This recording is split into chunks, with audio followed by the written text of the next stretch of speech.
Сәлем, болашақ магистрант. Кезекті есеп шығару сабағы. Бүгін бізде C++ программа тілі бойынша магистратура тестінде көп келетін сұрақтардың бірін талдайтын боламыз. Яғни бұл жерде кодтың нәтижесі қандай болады деп сұраған. Бізге қандай да бір код бөлігі берілген, соның нәтижесін біз өзіміз талдап шығаруымыз керек.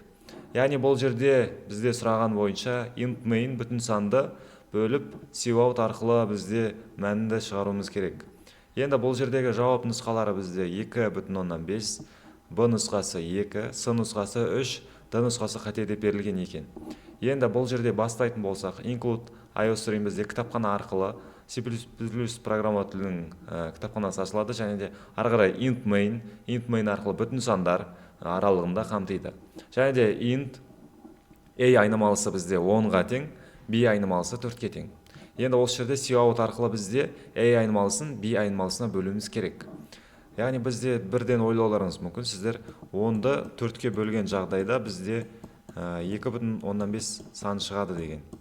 Яғни бұл жерде ескеретін жайт, бізде int тек қана бүтін сандарды қамтиды. Яғни біз 10-ды 4-ке бөлген жағдайда бізде 2,5 және 2 және қалдықпен шығады.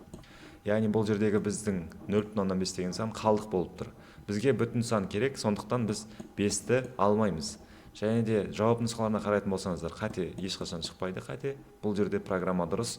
Ары қарай 3 саны шығу үшін бізде 12-ні 4-ке бөлуіміз керек.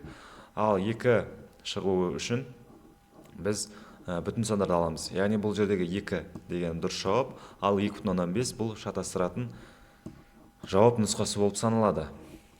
Сондықтан осыны ескере жүріңіздер.